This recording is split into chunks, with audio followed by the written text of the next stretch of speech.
Hello students, welcome to my YouTube channel. I hope आप सब ठीक होंगे। मैं आपके सामने क्लास 10th का रिवीजन सीरीज के अंदर एक और टॉपिक लेकर आ गई हूँ जिसका नाम है magnetic effects of electric current. तो आइए हम इसको शुरू करते हैं। मैग्नेट क्या होता है? मैग्नेट एक ऐसा सब्सटेंस है जो आयरन या फिर आयरन लाइक सब्सटेंसेस को अट्रैक्ट करता है, उसी को हम मैग्नेट बोलते हैं। अब प्रॉपर्टीज क्या होती है मैग्नेट की? तो मैग्नेट के पास कितने पोल्स होते हैं? Magnet has 2 poles, north and south. आप यहाँ पे देख सकते हैं मैग्नेट में north and south pole. Next, magnet के लाइक पोल एक दूसरे को रिपेल करते हैं जबकि अनलाइक पोल एक दूसरे को अट्रैक्ट करते हैं। नेक्स्ट प्रॉपर्टी, मैग्नेट अट्रैक्ट करता है फेरोमैग्नेटिक सब्सटेंस को। ये इंपॉर्टेंट है। फेरोमैग्नेटिक सब्सटेंस क्या होते हैं? जैसे कि निकल, कोबाल्ट और आयरन। मैग्नेट ऐसे सब्सटेंस को अपनी तरफ अट्रैक्ट करता है। Next property is magnet is held by thread it aligning as per the earth's magnetic field। अगर एक मैग्नेट को धागे से लटका दें तो वो अर्थ की मैग्नेटिक फील्ड की ही डायरेक्शन ले लेगा। तो वो कौन सी डायरेक्शन को इंडिकेट करेगा? नॉर्थ डायरेक्शन को।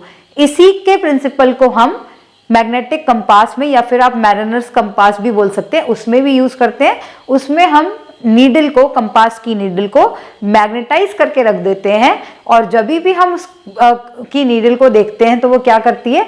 डायरेक्शन शो करती है नॉर्थ की तरफ। वो हमेशा किसकी तरफ पॉइंट करती है? नॉर्थ डायरेक्शन की तरफ, क्योंकि वो जो नीडल है वो बिल्कुल बार मैग्नेट की तरह ही प्रॉपर्टी शो करती है, इसीलिए वो हमेशा नॉर्थ डायरेक्शन को इंडिकेट करती है। मैग्नेट 2 टाइप की होती है। One is temporary magnet, another one is permanent magnet. Temporary magnet क्या होती है? टेम्परेरी मैग्नेट को इजीली डीमैग्नेटाइज किया जा सकता है जबकि परमानेंट मैग्नेट को इजीली डीमैग्नेटाइज नहीं किया जा सकता है। टेम्परेरी मैग्नेट की स्ट्रेंथ को बदला जा सकता है जबकि परमानेंट मैग्नेट की स्ट्रेंथ को बदला नहीं जा सकता क्योंकि इसकी स्ट्रेंथ फिक्स होती है। टेम्परेरी मैग्नेट स्ट्रॉन्ग मैग्नेट होती है as compare to the permanent magnet. Permanent magnet weak magnets होती है। टेम्परेरी मैग्नेट की पोलैरिटी को हम रिवर्स कर सकते हैं जबकि परमानेंट मैग्नेट की पोलैरिटी को हम रिवर्स नहीं कर सकते हैं। टेम्परेरी मैग्नेट को हम इलेक्ट्रोमैग्नेट भी बोलते हैं। So these are the difference between temporary magnet and permanent magnet. Now magnetic field क्या होती है? मैग्नेटिक फील्ड वो एरिया होता है मैग्नेट के अराउंड जो कि मैग्नेटिक फोर्स को एक्सपीरियंस करता है, उसी को हम मैग्नेटिक फील्ड बोलते हैं। देख सकते हैं आप यहाँ पे, the area around the magnet in which magnetic force can be experienced. और इसकी एसआई यूनिट क्या होती है? टेस्ला। किससे डिनोट करते हैं हम इसे? Capital T. और ये कैसी क्वांटिटी है? It is a vector quantity. It means it has both direction and magnitude. Now characteristics of magnetic field lines क्या होते हैं? First is it emerges from north and enter from south. मतलब ये north की तरफ से emerge करती है और एंटर कहाँ से करती है? साउथ की तरफ से। बट ये कहाँ देखने को मिलेगा? Outside the magnet. कहाँ पर? Outside the magnet. जबकि इनसाइड द मैग्नेट क्या होती है? South to north. क्या डायरेक्शन होती है? South to north. आउटसाइड क्या डायरेक्शन होती है? नॉर्थ टू साउथ और inside south to north. Next property is they never cross each other. This is very important. ये 2 मार्क्स का क्वेश्चन आया था लास्ट ईयर बोर्ड एग्जाम्स में। Why magnetic field lines never cross each other या फिर never intersect each other? तो आप simple सा लिखेंगे इसका answer, 2 magnetic field lines can not intersect each other because if they do so 2 direction of magnetic fields originate which is not possible. मतलब अगर ये मैग्नेटिक फील्ड लाइन एक दूसरे को क्रॉस करती हैं तो हमें नॉर्मली 2 डायरेक्शन देखने को मिल जाएंगी और जबकि मैग्नेटिक फील्ड लाइंस की 2 डायरेक्शन कभी पॉसिबल नहीं है। तो इसीलिए ये मैग्नेटिक फील्ड लाइन एक दूसरे को कभी भी इंटरसेक्ट नहीं करती हैं। It always makes close loop. ये क्या फॉर्म करती हैं? ये हमेशा क्लोज लूप्स फॉर्म करती हैं। Next is density of magnetic field indicate strength of field. मतलब डेंसिटी मतलब जितनी ज्यादा मैग्नेटिक फील्ड लाइंस होंगी उतनी ही ज्यादा उसकी स्ट्रेंथ का हमें पता लगेगा। तो जितनी ज्यादा क्लोजर मैग्नेटिक फील्ड लाइन होंगी उतनी ही ज्यादा उसकी स्ट्रेंथ होगी। सो ये प्रॉपर्टीज आपकी किसकी? मैग्नेटिक फील्ड लाइंस की। Now magnetic field of bar magnet, ये आप देख सकते हैं मैग्नेटिक फील्ड की डायरेक्शन आउटसाइड द मैग्नेट क्या है? North to south. मतलब मैग्नेटिक फील्ड लाइन इमर्ज कहाँ से हो रही है? नॉर्थ से और एंटर कहाँ से हो रही है? साउथ से। H.C. ओस्टेड फर्स्ट साइंटिस्ट थे जिन्होंने ये बताया था इलेक्ट्रिक करंट में मैग्नेटिक फील्ड होती है। ये भी आपको याद रखना है। Now right hand thumb rule, right hand thumb rule को हम मैक्सवेल्स लॉ भी बोलते हैं। राइट हैंड थंब रूल क्या बताता है?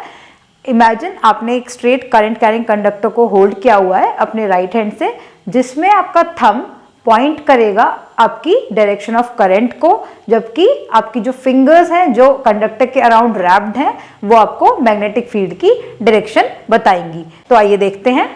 Imagine you are holding a current carrying conductor, कैसा conductor? Straight conductor, in your right hand such that thumb points in the direction of current, fingers wrapped around conductor give the direction of magnetic field। यहाँ पर आप diagram में देख सकते हैं। Imagine ये आपने राइट हैंड से कंडक्टर को होल्ड किया है, आपका थंब नीचे की साइड पॉइंट आउट कर रहा होगा तो ये आपको करंट की डायरेक्शन को बताएगा, जबकि जो फिंगर्स आपकी हैं वो आपकी मैग्नेटिक फील्ड लाइन को बताएंगी। इमेजिन कि आपका ये एक स्ट्रेट करंट कैरिंग कंडक्टर है, इसको अगर हम राइट हैंड से होल्ड करेंगे तो ये जो थंब है आपका ये डायरेक्शन को पॉइंट आउट करेगा, किसकी? करंट की, जबकि जो फिंगर्स हैं जिसने स्ट्रेट कैरिंग कंडक्टर को रैप किया हुआ है ये आपको मैग्नेटिक फील्ड लाइन की डायरेक्शन को बताएगा। यही हमारा मैक्सवेल राइट हैंड रूल होता है। Magnetic field due to current through a straight conductor. So आप देख सकते हैं ये हमारा एक magnetic field due to straight current carrying conductor का डायग्राम है। यहाँ पर आप देख सकते हैं ये कंडक्टर है जो कि राइट हैंड थंब रूल को फॉलो कर रहा है, किसके लिए? डायरेक्शन ऑफ करंट को बताने के लिए। इसमें हमने इलेक्ट्रिक करंट को पास किया है। अब हम इसकी प्रॉपर्टीज देखते हैं। Magnetic field lines are produced due to the flow of current, मतलब मैग्नेटिक फील्ड लाइन प्रोड्यूस कब हो रही है? जब हम उसमें इलेक्ट्रिक करंट को पास करवा रहे हैं। And its direction can be obtained by right hand thumb rule. जैसे कि आप देख सकते हैं यहाँ पर स्ट्रेट कंडक्टर लगा हुआ है जो कि राइट हैंड थंब रूल को फॉलो कर रहा है। जब थंब किसकी डायरेक्शन में पॉइंट कर रहा है? करंट की डायरेक्शन में, और ये आपकी मैग्नेटिक फील्ड लाइंस है। Next property is magnetic field line is directly proportional to strength of current. Means जितना ज्यादा आप करंट को पास करवाएंगे उतनी ही ज्यादा strong magnetic field line originate होंगी। Next property is magnetic field can be represented by concentric circle at every point of the conductor. मतलब मैग्नेटिक फील्ड कैसे ओरिजिनेट होंगी? In the form of concentric circle. कहां पर? Conductor के पास। Next property is magnetic field is inversely proportional to the distance from conduction. मतलब जितना distance ज्यादा होता जाएगा कंडक्टर से उतनी ही मैग्नेटिक फील्ड वीक होती जाएगी। जितना हम कंडक्टर के पास देखेंगे मैग्नेटिक फील्ड उतनी ही ज्यादा स्ट्रांग होती है। मतलब कंडक्टर के पास स्ट्रेंथ ऑफ मैग्नेटिक फील्ड बहुत ज्यादा होती है, जबकि कंडक्टर से दूर मैग्नेटिक फील्ड लाइंस वीक होने लग जाती हैं। तो जैसे जैसे डिस्टेंस इंक्रीज होगा कंडक्टर से उतनी ही मैग्नेटिक फील्ड लाइंस वीक होती जाएंगी। यहाँ पर आप देख सकते हैं ये वाली मैग्नेटिक फील्ड लाइन बहुत स्ट्रांग है एज कंपेयर टू जो यहाँ पर मैग्नेटिक फील्ड लाइंस बन रही होंगी, क्योंकि डिस्टेंस कंडक्टर से इंक्रीज हो रहा है, इसलिए उसका कंडक्शन जो है वो मैग्नेटिक फील्ड लाइंस जो है वहां पर वो वीक हो रही हैं। ये है आपका magnetic field lines through a straight current carrying conductor. Now second is magnetic field due to a current through a circular loop. So देख सकते हैं आप ये डायग्राम है सर्कुलर लूप का। यहाँ पर इसे भी हम कंसेंट्रिक सर्कल से रिप्रेजेंट कर सकते हैं every point of the conductor. जैसे कि आप देख सकते हैं इसे हमने कंसेंट्रिक सर्कल से रिप्रेजेंट किया है। डायरेक्शन जो मैग्नेटिक फील्ड की होती है इनसाइड द लूप सब में सेम होती है। नेक्स्ट इज सर्कल्स, जैसे जैसे हम दूर जाते जाएंगे सर्कल्स बड़े होते जाएंगे। मैग्नेटिक फील्ड डायरेक्टली प्रोपोर्शनल होती है करंट के, मतलब जितना ज्यादा करंट हम पास करेंगे उतनी ही ज्यादा स्ट्रॉन्ग मैग्नेटिक फील्ड क्रिएट होगी। Magnetic field is directly proportional to the number of turns in coil, मतलब जितनी ज्यादा लूप्स बनेंगे उतनी ही ज्यादा स्ट्रॉन्ग मैग्नेटिक फील्ड होगी। Magnetic field is inversely proportional to the distance from conduction, मतलब कंडक्टर से जितना डिस्टेंस इंक्रीज होता जाएगा उतनी ही मैग्नेटिक फील्ड कम होती जाएगी।